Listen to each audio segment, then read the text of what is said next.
la adaptación estarán también en el centro de lo que es la COP30.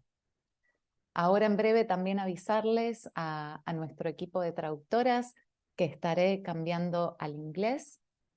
So, hello everyone, for those of you who are joining, my name is Nicole Makowski. I am the Senior Associate in International Climate Finance at GFLAC. Welcome to this next session. I will say the name in Spanish. It is titled Buscando el bienestar más allá del extractivismo hacia una economía mundial basada en la protección de la naturaleza. I will be moderating this next session, and we have a very distinguished group of panelists. So thank you all for joining today. We know you have very busy agendas, and I would like to start briefly introducing each of them. So we have a very global panel. We have Gabriel Felipe da Fonseca Disner, who is a Deputy Coordinator of Sustainable Finance at the Secretary of International Affairs of the Ministry of Finance of Brazil. Welcome, Gabriel. Then we have Dr. Chantal Naidoo, who is the founder and executive director of Rabia. Thank you, Chantal, for being here. We have Sarah Jane Ahmed, who is the founder of the Financial Futures Center. Welcome, Sarah Jane. And then we have Raquel Marquez Acosta, who is an agriculture and forest finance specialist at the Climate Finance Unit at UNEP, which is the United Nations Environment Program. So good day, good afternoon to all of you. Thank you for joining so much. And as you know, this session is quite relevant. As I said before, we have a very global panel. So we will hear about different regional perspectives. But the focus of this session is that there has been much talk recently about the transition to fairer economic models. So how can the Global South move towards a financial and economic system that respects nature and people? We will be kind of focusing on this very general question, but I would like to start with the intervention of Gabriel Felipe of Brazil. So Gabriel, you're part of the Ministry of Finance of Brazil. And yes, we know that, last week during the annual meetings of the International Monetary Fund and the World Bank Group, the Circle of Finance Ministers report was published. For those of you who were present in the last session, we heard that this report will be an input to the Baku to Belém roadmap to 1.3 trillion that will be published at the end of October, and this will be something very relevant during COP30. So, given your experience within the Ministry of Finance, what do you think is the role of this Circle of Finance Ministers in achieving an international roadmap, the Baku to Belém roadmap to 1.3 trillion, that mobilizes resources on a large scale to address climate change and at the same time, ensure the protection of nature as the cornerstone of, finance? Okay, thank you very much. It's a pleasure to be here. Just one question. I thought that we would be able to speak Spanish. So is there a problem if I speak Spanish? You can go ahead. Just to let everyone know, we have simultaneous interpretation, English, Spanish, Portuguese. So if you wish to speak in Portuguese, please feel free to do so. No, actually, la verdad es que he preparado algo en español para que, bueno, si el evento está ubicado en la Ciudad de México, me gustaría hablar español con ustedes. Bueno, muchas gracias. Buenos días y saludos a todas y todos. Es un honor dirigirme a ustedes representando a la embajadora Tatiana Rosito, que es secretaria de Asuntos Internacionales del Ministerio de Finanzas de Brasil. Es una oportunidad muy interesante porque justo como usted comentó la semana pasada, el informe del Círculo de Ministros fue lanzado, sí, en el Banco Mundial, y ese es un trabajo que hemos venido haciendo desde hace como 6 meses. El Círculo de Ministros fue una iniciativa de la presidencia de la COP, del embajador André Correa do Lago, que invitó al ministro Fernando Haddad para reunir a algunos ministros de finanzas de más de 30 países y para, bueno, elaborar una contribución para la hoja de ruta Bakú-Belém, en el copo de la COP30. Sí, es una atribución de las presidencias de Azerbaiyán y Brasil, y el Ministerio de Finanzas coordinó este trabajo junto con órganos de gobierno y la sociedad civil, organizaciones internacionales. Fue un trabajo bastante, muy denso y muy sensible para involucrar a todos, muchas visiones y llegar a un resultado que tenga impacto, con recomendaciones, con timelines y que pueda efectivamente tener impacto, ¿no? Para la hoja de ruta. Entonces, hay como 5 prioridades que fueron definidas por el Círculo de Ministros que están en eh, en este informe, ¿no? La primera fue de ampliar la financiación concesional y optimizar los fondos climáticos, que es algo que venimos tratando desde la presidencia brasileña del G20 como una prioridad importantísima para movilizar fondos para los países en desarrollo. Reformar los bancos multilaterales de desarrollo para emplear la financiación sostenible, que era una otra prioridad de la presidencia del G20 en 2024, bueno, envasó todo este trabajo. Impulsionar la capacidad nacional y los marcos de inversión para la financiación climática, incluidas las plataformas nacionales. Desarrollar soluciones financieras escalables e innovadoras para la movilización de capital privado e integrar los riesgos climáticos en los sistemas financieros y regulatorios, promover la interoperabilidad de las taxonomías e impulsar el desarrollo y la integración de mercados de carbono de alta integridad.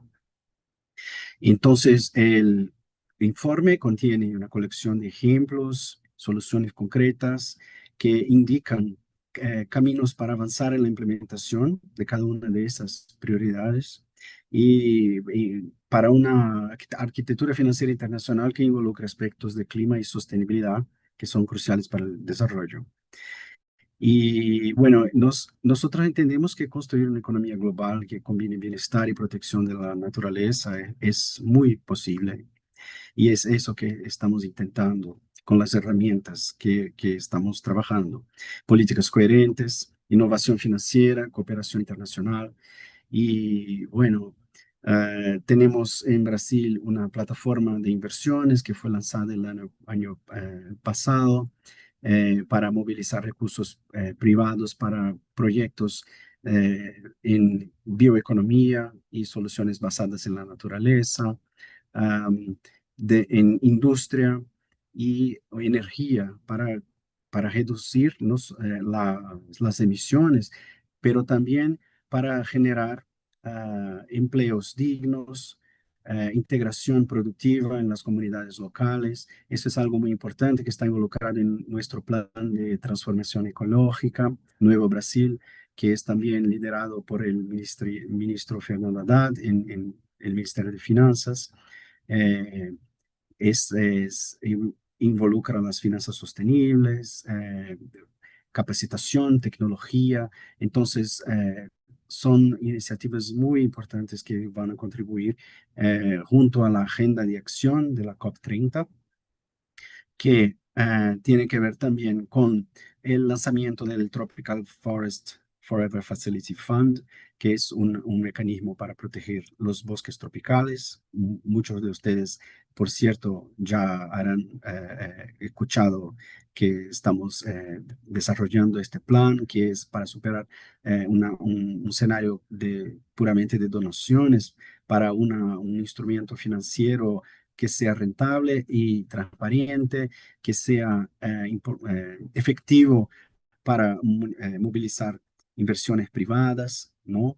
Y también estamos trabajando en una coalición abierta para integración de mercados de carbono, para armonizar estándares y conectar diferentes sistemas de comercio de créditos de carbono, visando la integración, la transparencia y también una otra cuestión muy importante que es recién en Brasil fue la aprobación de la taxonomía sustentable, que ahora en la COP vamos a impulsar hacia una super taxonomía, visando la interoperabilidad con otros actores globales.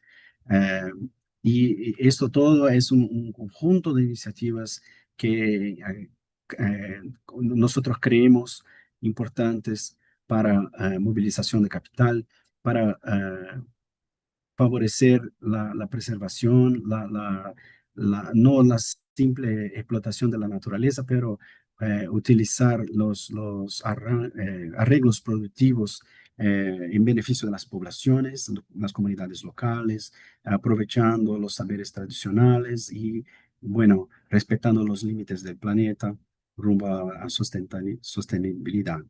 Una otra cuestión muy importante que, bueno, ya mencioné la BIP, son las plataformas nacionales como instrumento de movilización de inversiones. Eso también es algo que es muy ah, ah, importante para nosotros y para otros países que están también desarrollando instrumentos similares para inversiones y para potencializar los impactos de la agenda climática. Muchas gracias por su atención. Muchas gracias, Gabriel, también bueno, por hacer el esfuerzo por hablar en español. Siempre nosotros destacamos a los colegas de Brasil que realmente hablan excelente en español. So Gracias. thank you very much, Gabriel. And I think it was, really interesting hearing about how Brazil has been, looking into bringing on board into the international discussions the ministries of finance, which are crucial for the international negotiations on climate finance. But also, I think you mentioned as well the G20. For those of you who are not aware, so Brazil last year had the presidency of the G20, which is now in the hands of another global south country, which is South Africa. And in that sense, we have, Dr. Chantal Naidoo, who can bring her experience regarding the African perspective, but of the G20 as well. And we have a particular question for you, Chantal. So how can we ensure that the transition from fossil fuels to renewable energy is not only fair and equitable for communities, but also protects and restores nature as an essential part of new energy models?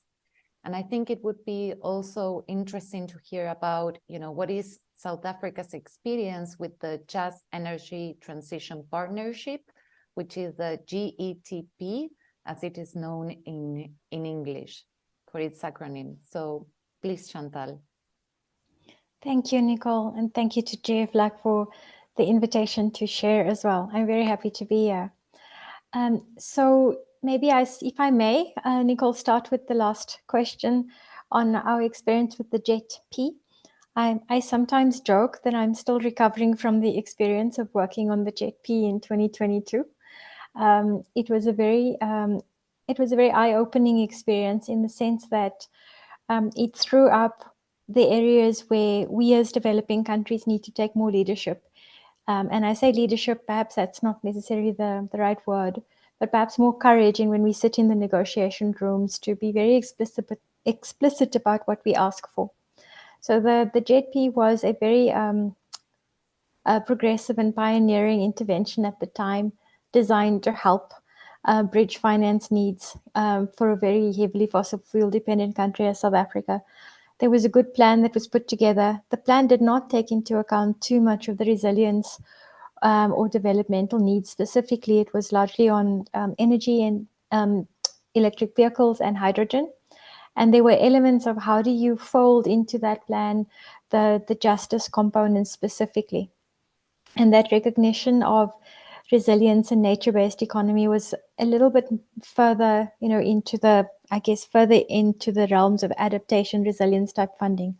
So our experience of the JP, it's now in the space of implementation in some ways. There's been some decoupling of the primary investments, the big technology investments, from what might be regarded as the more small to medium interventions that deliver the justice component. What I feel is challenging from that perspective is we are trying to drive an economic transformation and folding into that the focus on nature, on the environment, on inclusivity, but we're still doing investments in a very project by project way, a single asset approach. And the single asset approach doesn't help to drive a systemic change because it decouples the relationship between, different sets of interventions. The funders are very much focused, obviously, on getting their risk reward and repayment schedules all signed off. But some of the investments are complementary investments that have to happen, that actually can build in an economic base. But that frame of reference and thinking is not yet embedded in the way we even talk about finance. So, with that in mind, to my mind, the experience of the JP it was an excellent start. It was an excellent experiment, in my view, to bring forward the kind of issues that needed to be brought forward about systemic investment, also how you sequence investment. Not everything has to happen at the same time. Some investments are a prelude to others, like grid needs to be built up before renewables are built up on one level. And then at the same time, if you're really wanting to do justice to justice, you need to front load what you do with the human factor and make sure that that's, front and center of the structure and that systemic lens. So that's a little bit about my experience on the JP. Things are moving in the country. They're moving much slower than I think that we planned. There's instruments that are happening at a big level with some of the bigger banks, and our DFI system is being used. And then the presidency has created a project management unit to focus on many things, but one of the things they're using one of the local DFIs on is to bring out smaller projects focused on communities and small to medium enterprise businesses. The other question you asked, Nicole, was around the African perspective of how do you fold in, a nature-based focus to the energy transition and our transformation journey. And one of the things I think is challenging for me, but I'm not sure if we can change this in the short term, but I believe that a lot of that part of the disservice to driving an inclusive economy is some of the tools of the trade of economics and finance. And in some respects, there are frames of reference that have actually disconnected us from humanity and nature and the economy. To have a conversation about a nature-based economy or a human-based economy, to myself, in some respects, it grates at the mind and it grates at the heart. I was once asked this question about how do you build a business case for making people the center of, energy investment? And I asked, why do you have to build a business case for making people the center when people are supposed to benefit? So it just seems the way we frame our questions are strange, and that's what struck me at that point. So from that perspective, part of the work we've done on the continent is a piece of work we did for through Rabia on understanding, number one, what's the relationship that countries have with fossil fuels, and what and in their conversations with funders, what are their assets and what are their needs at the same time. And Sandra, for example, has done a lot of work on needs-based finance and needs-based approaches. And what part of that conversation is not even understanding how countries articulate their needs and seeing their economies as systems and nature as a part of that system and people as a part of that system. So in that sense, being able to understand the relationship and the vulnerability, we need to overlay that with also understanding the ambition that a country has in terms of the environmental response, both from needing to build resilience, needing to drive the nature-based economy, if we want to refer to that, and also understanding their transition requirements. They might be exporting, they might be importing elements, and CBAM and even domestic carbon taxes might be an issue. And then their local capacities to act. And in that way, it's thinking about it separately, but then we take, as developing countries, we take a more strategic approach to how do we engage with climate finance. We're not just engaging with it as, the dependency inflow, but even if we are dependent on it, we're thinking about it through the lens of what kind of livelihood and dignified livelihood do we want to build at country level. And Gabrielle also mentioned the word dignity. We're looking to build up livelihoods in a way that is not just about a climate response per se, but also recognizing more and more North and South countries are becoming far more vulnerable to these vagaries. And we were always part of nature. And actually what we're really looking for is how to reconnect ourselves through the tools of the trade with nature. And I guess for the bankers, we're going to have to say, how do you make it investment sense of all of this? Thankfully, I'm not a banker, Nicole, so not anymore. But yeah, so that's what I would like to share. Thanks for listening. Thank you, Chantal. I think it was really, I'm taking a lot of notes, also from Gabrielle's intervention. I think, it's quite important to differentiate between just energy transition and energy transition. You mentioned that the justice component is, critical, but you also mentioned the importance of, having front and center clarity regarding developing countries' needs. And you also mentioned vulnerable countries. So this is, this connects great with our next panelist, who is Sarah Jane, and who has a lot of experience regarding the V20, which is the vulnerable 20. So it's a group of vulnerable countries.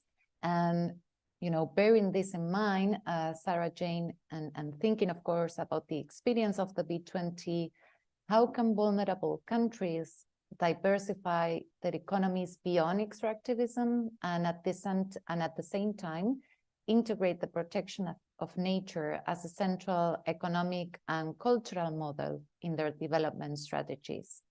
So please, Sarah Jane, go ahead. Yes, thank you, Nicole, for the good question here on the perspective from climate vulnerable countries. So I think the first thing is we're just coming back from the World Bank, IMF annual meetings. And what's really critical to note is it's clear that there is no macroeconomic stability without climate stability and nature stability. These go hand in hand. We cannot grow. We wouldn't have our economies that we have today, given that how we have key agriculture. They also play a critical role with protecting us against disasters. So with that in mind, in terms of what we can do to transform, let's say, our models, our economic models, is through diversifying and to move up the value chain. So there's a lot of value addition that we can have in our own countries, whether that is in the agriculture sector, whether that is in having the right fiscal policies or other incentives in place to protect nature, as this is something that we're seeing in a lot of the climate prosperity strategies coming out of the vulnerable countries. So these climate vulnerable country strategies are called climate prosperity plans, and they're these multi-phase national strategies that look into the convergence of development, climate, and nature, as in where can we have the most value while looking after, our mangroves, our reefs, our forests, because these are all productive assets that safeguard our water, food, water, and energy security. However, what we're seeing is we do not have the financial ecosystem in place to actually back a lot of what we want to do. And it's great to hear about the example from Brazil, and we can take encouragement that it is feasible to be more or to actually have the funding and the structures in place. And so I really do hope that we could start working through our national development banks, and also better convince the multilateral development bank system that they need to make sure that their financial products can also match what we want to do to protect nature assets. And this means 40-year funding terms for our country programs, and that it's really important that nature is now integrated in the country programming of the multilateral development bank, so that we have it in our system. The other thing is that when it comes to our debt, um, our lack of debt sustainability, let's say, it's clear that we lack the fiscal space, and there will be hard decisions made over the next few years because of this.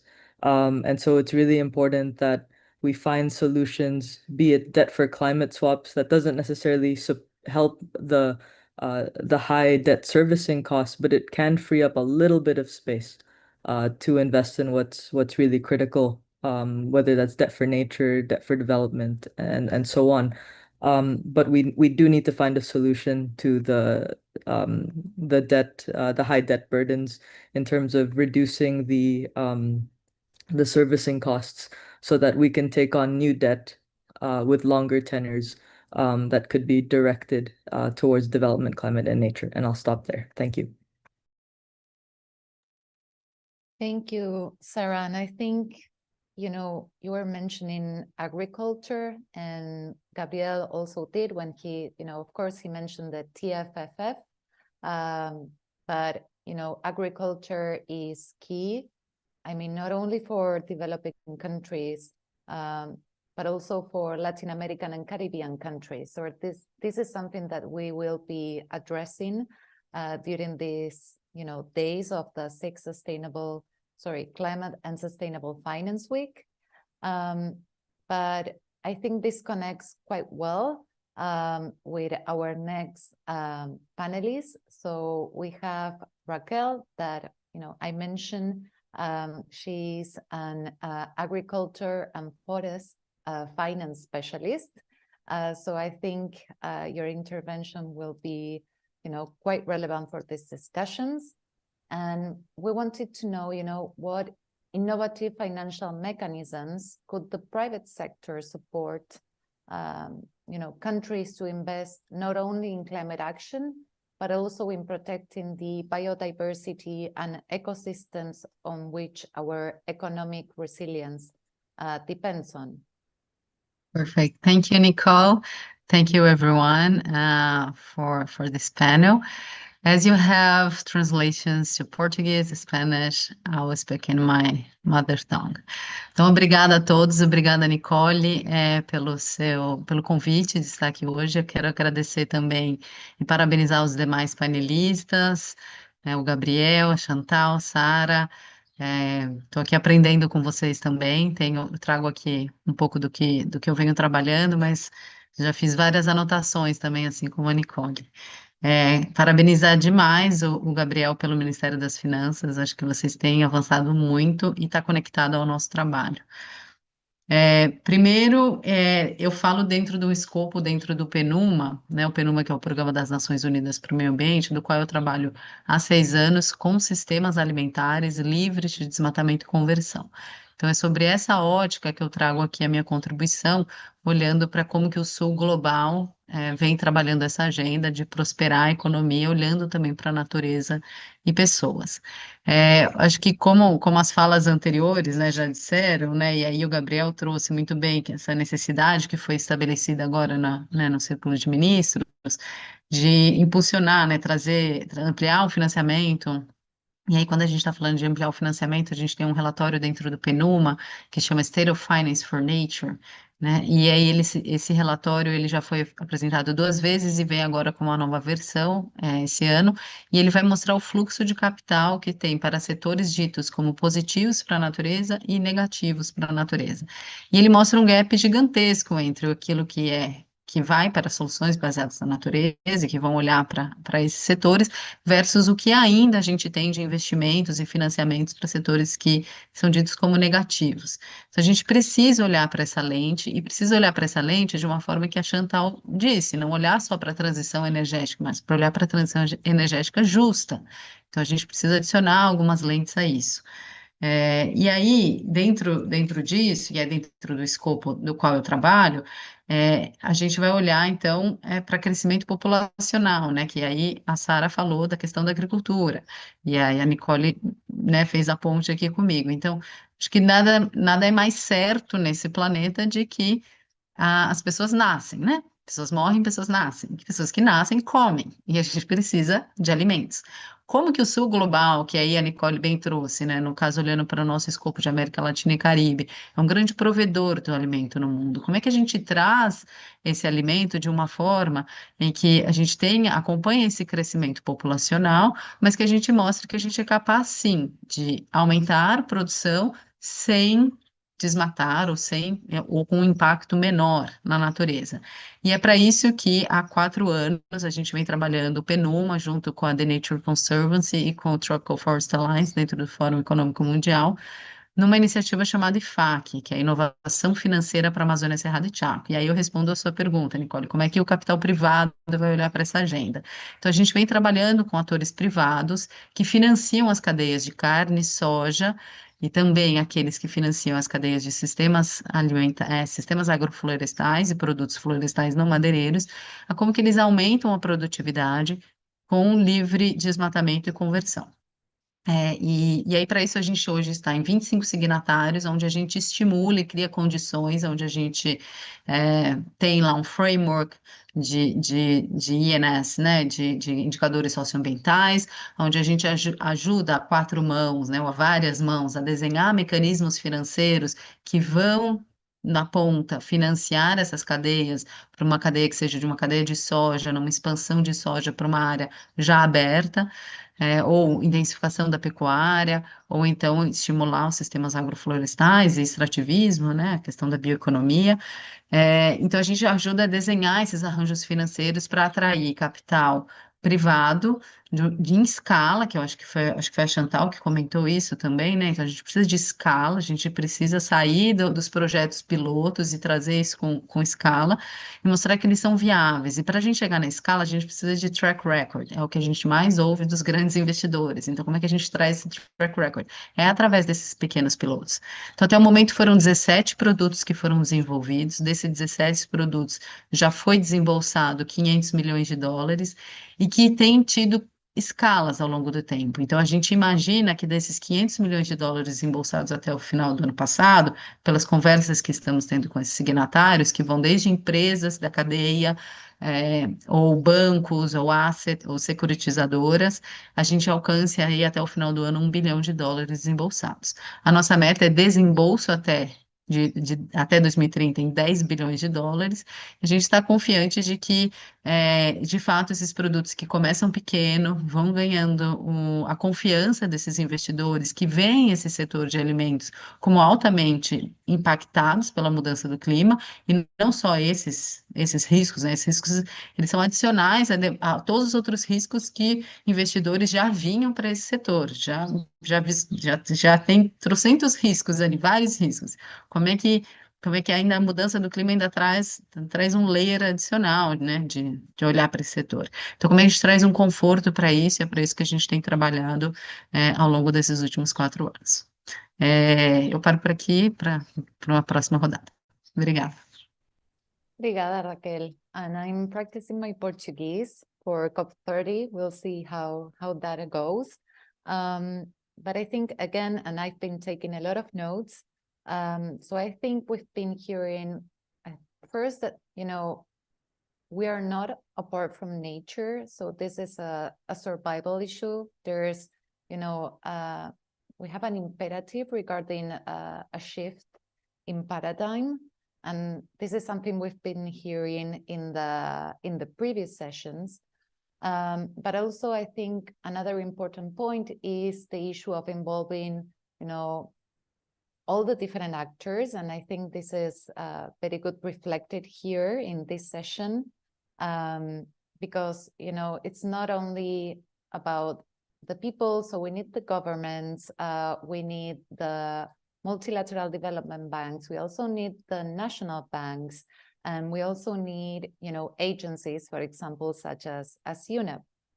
But I wanted to, go in another round of questions. So I think it would be, great to hear from each of you, how can the Global South, or what is still needed from the Global South to move towards a financial and economic system that actually respects nature and people.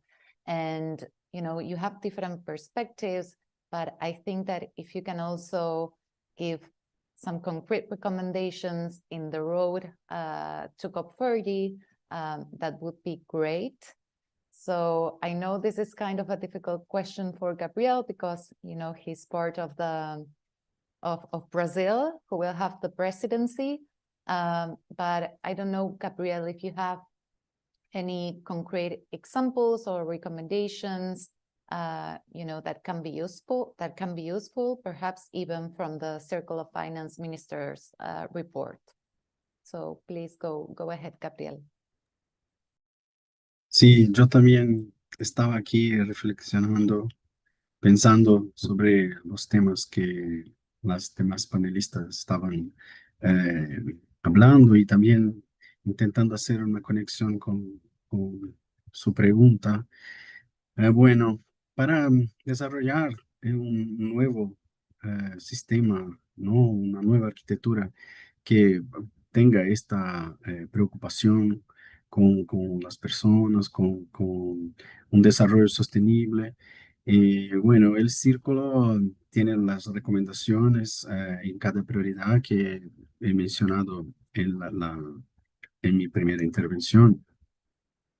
Y bueno, una de las más importantes, en mi opinión, es efectivamente la movilización de capital privado,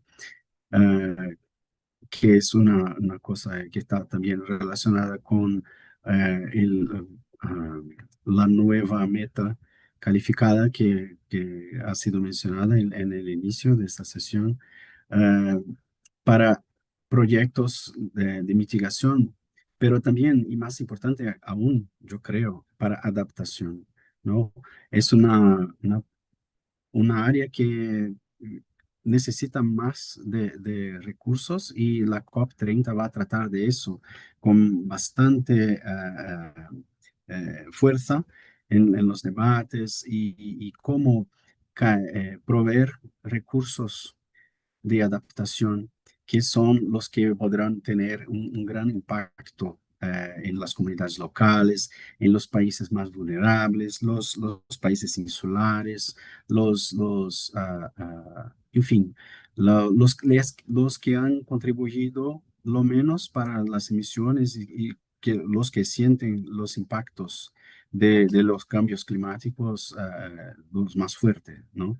Y bueno, y eso involucra también la cuestión de deuda que ha sido mencionada, conversión productiva de, de bosques. Bueno, estos recursos para que se puedan tenerlos, es necesario tener instrumentos que reduzcan los riesgos para los inversores, y con eso estamos trabajando en nuevas herramientas que puedan movilizar fondos por, bueno, por los fondos climáticos con blended finance, mecanismos innovadores como, por ejemplo, nuestra plataforma de inversiones para la transformación ecológica. Tenemos un mecanismo que se llama EcoInvest, que fue desarrollado con el BID para reducir los riesgos de la volatilidad de la tasa de cambio para efectivamente atraer inversiones para proyectos de adaptación, que son los que son más difíciles porque tienen muchas veces un plazo muy largo y a veces es difícil proveer tasas de interés atractivas adecuadas para la mayoría de los inversores. Entonces estamos trabajando con esos instrumentos financieros con una mirada a también desarrollar las comunidades locales y proveer recursos que sean posibles para financiar los proyectos, ¿no? Una cosa muy importante que hemos trabajado, porque en Brasil el Ministerio de Hacienda también es punto focal de los fondos climáticos como JEF y GCF y CIFs, es la apropiación por el país. Entonces, los proyectos que son aprobados tienen que ser muy específicos para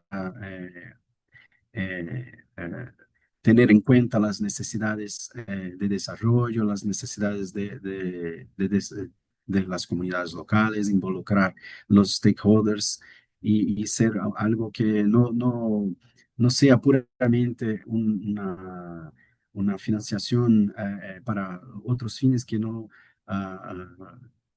posibilitar un desarrollo que mire las personas y también la agenda climática, ¿no?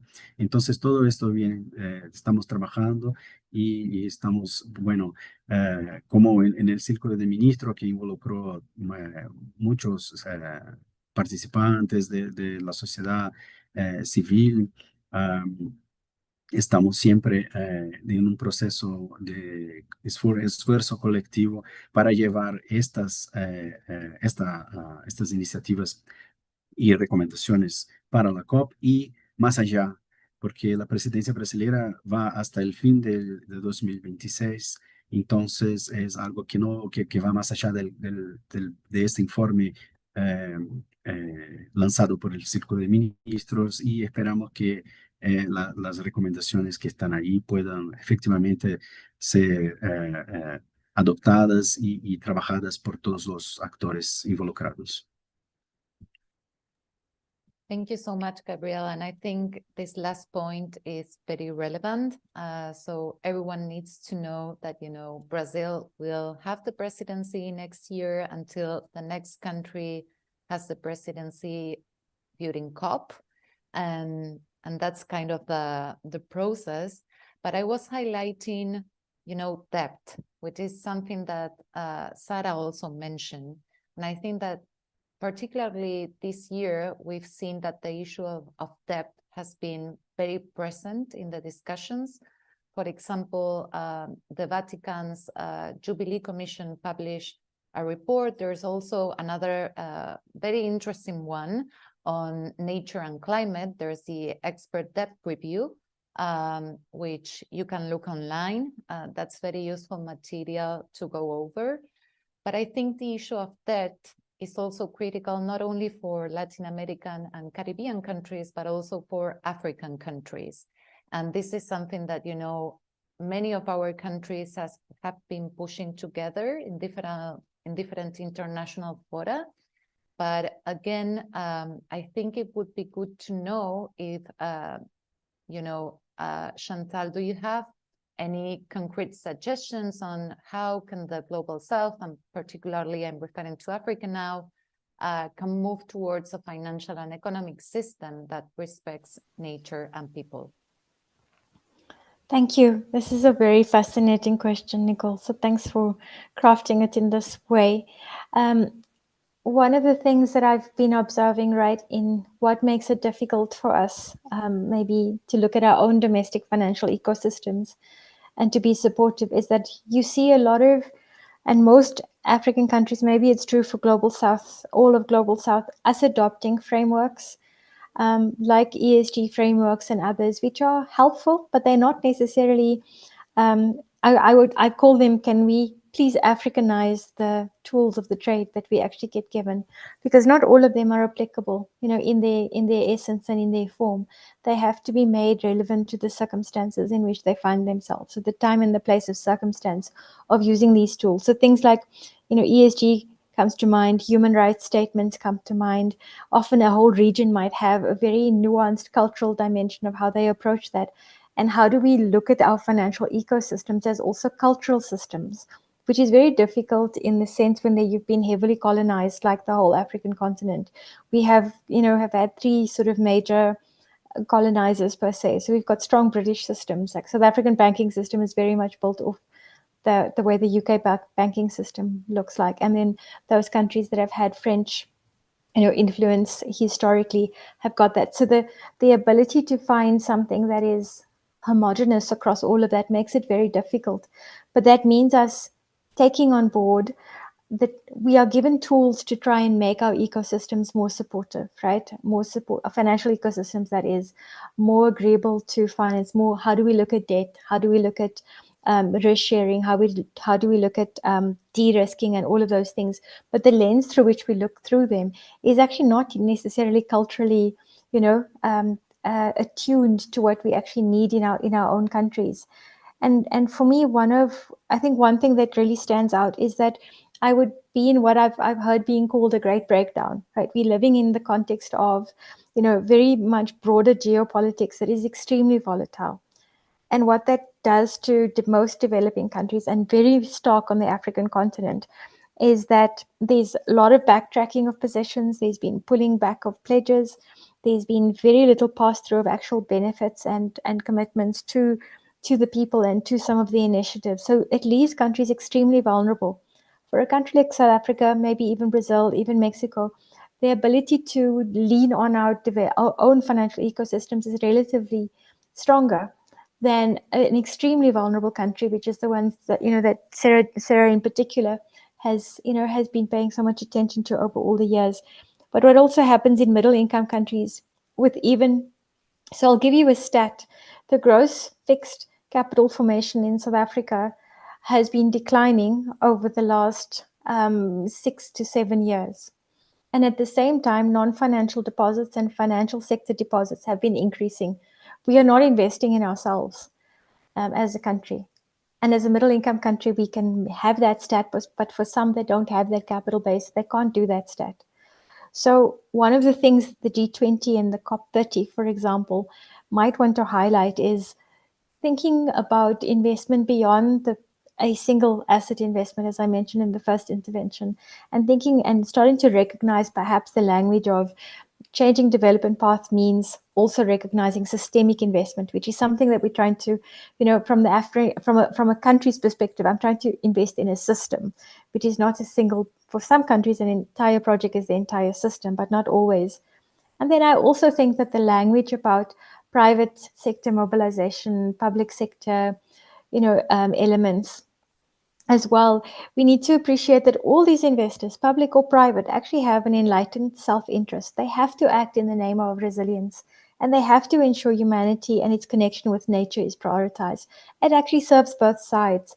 So we need a better discussion and negotiation between public and private around risk sharing, in one that is actually quite equitable and gives dignity in terms of the access to finance and the quality of that finance, and how much subsidization within projects there actually can be. I mean, there's no harm having a project that's making a loss if you couple it with another project that's actually making a lot of profit.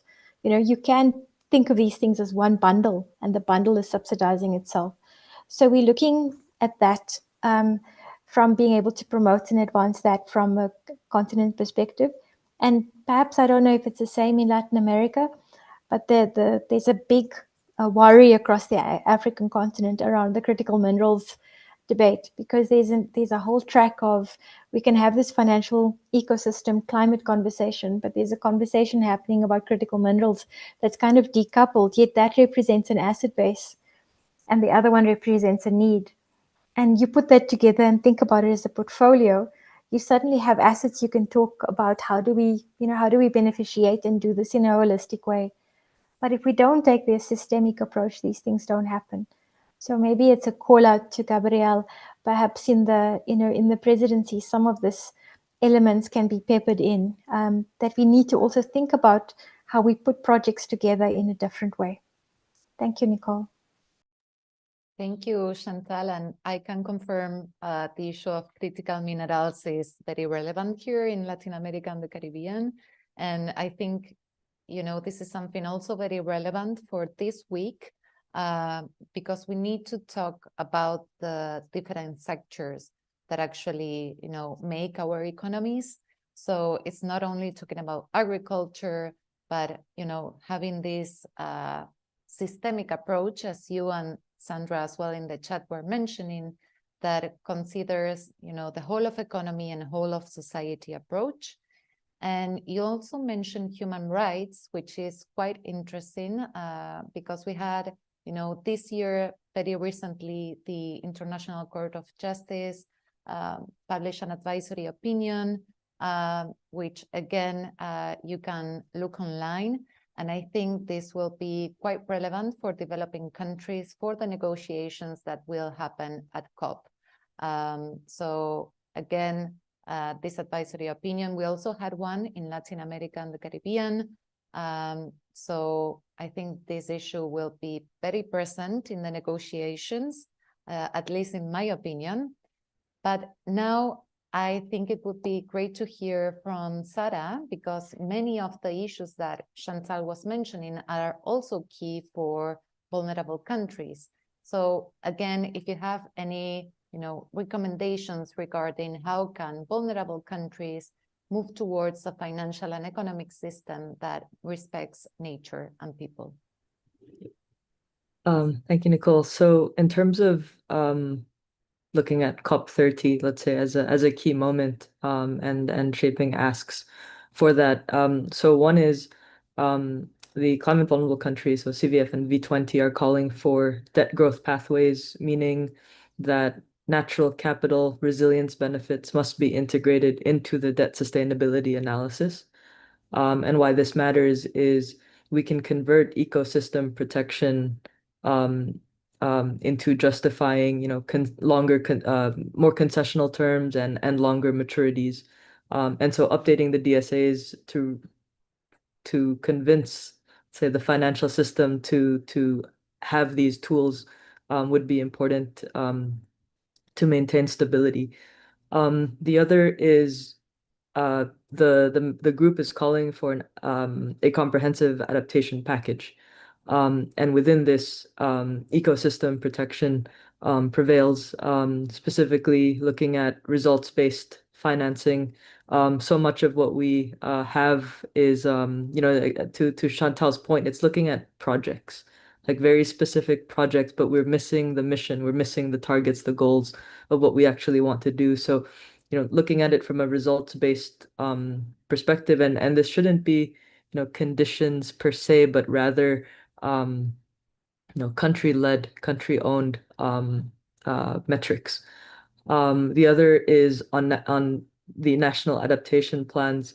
We're seeing so much resources available for plans and so little for implementation. And so when countries finish the adaptation plans, it kind of freezes up.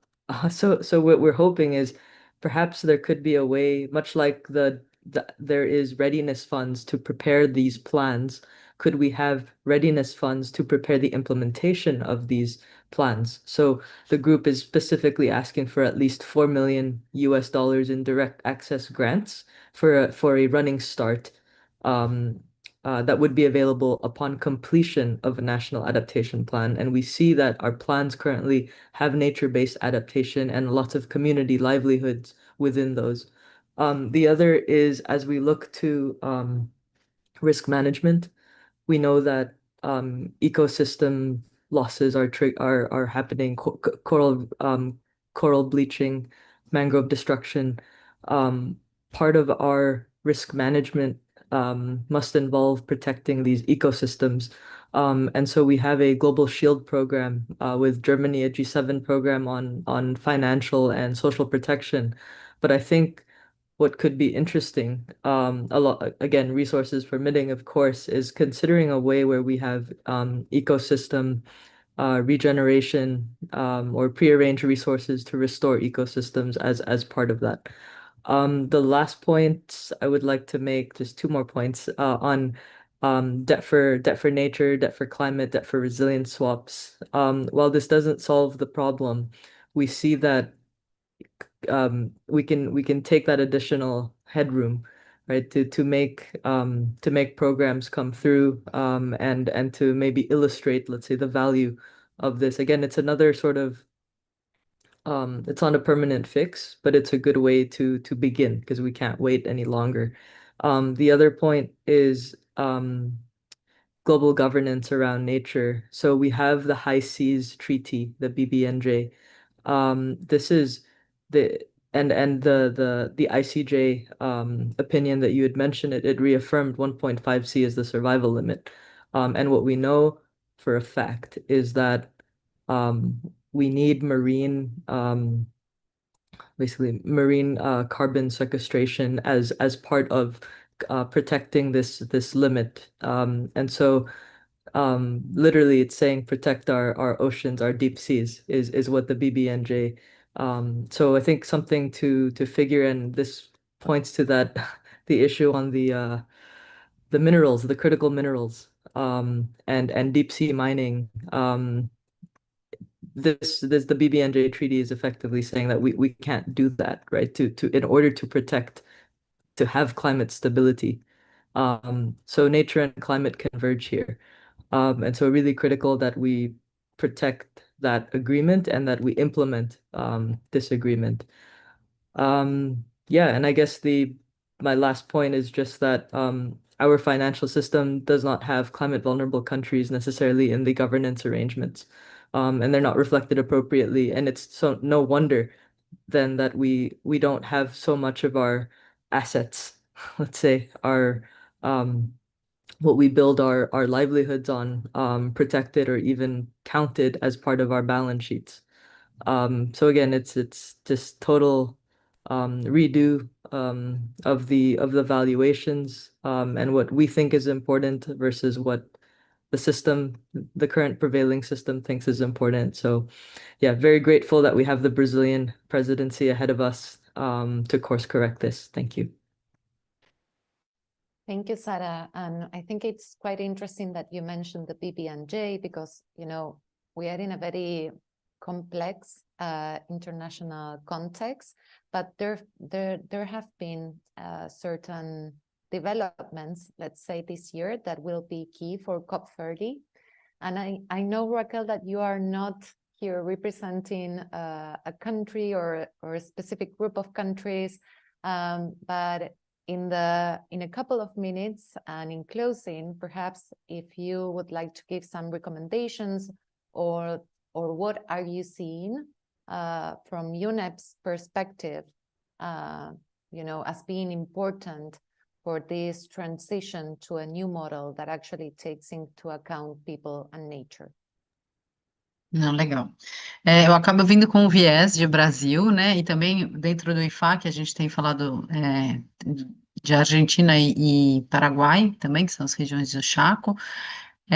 Mas o que eu queria trazer aqui, um pouco sobre, acho que foi falado, acho que a Chantal falou, sobre esse capital catalítico, né, necessário para desenvolver esses projetos pilotos e que tem muito a ver com algumas políticas públicas que o Gabriel mencionou. Então, aqui no caso do Brasil, muito exitosa a política pública do Ecoinvest, que traz luz a outras políticas públicas que estão sendo colocadas, como, por exemplo, a do Caminho Verde Brasil, que vem daí do Plano Nacional de Recuperação de Áreas Degradadas. Então, a partir de um leilão que ocorreu recentemente, o Brasil vai colocar em dinheiro de capital subsidiado 7 bilhões de reais, né? A gente está falando de 1 bi de dólar, aí um pouco mais de 1 bi de dólar, para alavancar aí mais 3 bilhões de dólares para trazer dinheiro para recuperação de pastagem degradada com zero desmatamento e conversão. Então, essa ideia de políticas públicas que alavanquem o capital privado, eles dão conforto a esse investidor, né, e trazendo grandes atores. Então, acho que essa é uma ideia muito boa que a gente tem visto, que está sendo com muito êxito aqui no Brasil, que poderiam ser replicados. Acho que o BID tem também, está com esse esforço de replicar, porque vê que foi um grande sucesso aqui no Brasil, esse programa do EcoInvest. E aí, em paralelo a isso, dentro do IFAC, a gente também viu essa necessidade desse capital catalítico, e para isso a gente propôs uma chamada de capital dentro do Brasil, que foi selecionar um gestor, né, um asset manager, para montar um fundo de capital catalítico que seja mais célere no seu desembolso, porque esses grandes provedores de capital catalítico, eles têm todos os seus processos muito morosos e com vários indicadores para serem olhados, e cada um vem com seus pedidos muito diferentes. Então, é um instrumento, né, um fundo que a gente deu o nome de Catalytic Capital for Agriculture Transition in Brazil, e deve ser lançado agora na COP30. Deve ser lançado em torno de uns 70 milhões de dólares, mas com foco ainda de fundraise para 200 milhões de dólares. E aí, com isso, com esse dinheiro aqui, né, nacional, né, colocado aqui em reais, a gente consegue fazer um desembolso mais rápido, com um gestor, né, de uma asset que conhece os projetos, consegue fazer isso de uma forma mais rápida, e que são tickets, muitas vezes, muito baixos, perto daquele que os grandes investidores lá fora estão querendo desembolsar. Então, a gente traz um ticket alto para fazer menores desembolsos. Então, essa é a ideia. Demais países, né? A gente dentro da UNEP está vendo que isso também é uma ideia muito legal. Isso sendo de sucesso, que a gente imagina que vai ser, são ideias que a gente poderia levar para demais países também. Obrigada. Thank you so much, Raquel, and thank you once again to Gabriel, Chantal, Sara, and Raquel for, first of all, your time, and second, for your views. I think it was great hearing about, the different issues we need to take into consideration in the road to COP30, which will no doubt, and without any type of pressure on Gabriel, will be, a very key event this year. So thank you so much once again, everyone, for joining. And I will be switching to Spanish now, just to let everyone know. Estaba recién agradeciendo nuevamente a nuestros panelistas por una increíble sesión que seguramente y espero hayan estado tomando notas como yo. Y ahora pasaremos a lo que es la última sesión del día sobre un proyecto transformador, o dedicada a un proyecto transformador como es Natura Tech Lab. Y para ello contamos con Constanza Gómez Montt y la moderación de Angélica Rodríguez del equipo de Jefe LAC. Así que, Angélica, todo tuyo. Muchas gracias, Nicole. Por ahí pido los controles para mi cámara, por favor, para poder que me puedan ver. Me presento. Mi nombre es Angélica Rodríguez. Muy buenas tardes a todas y a todos quienes nos están acompañando en esta sesión de cierre del primer día de esta semana de financiamiento climático y sostenible. Ahora sí, ya está por ahí encendida mi cámara. Me da mucho gusto presentarme. Mi nombre es Angélica, asociada en Finanzas Climáticas Privadas en GFLAC, y tengo el honor de moderar esta sesión titulada Proyecto Transformador Natura Tech LAC, parte del eje temático de llamado global, construyendo una nueva visión de bienestar para la vida y la naturaleza. En esta sesión conoceremos una iniciativa verdaderamente inspiradora que me da mucho honor presentar, Natura Tech Lab, que es un proyecto que busca frenar y revertir la pérdida de biodiversidad mediante innovación tecnológica y financiera, promoviendo modelos de desarrollo que ponen en el centro a la naturaleza y el bienestar de las personas.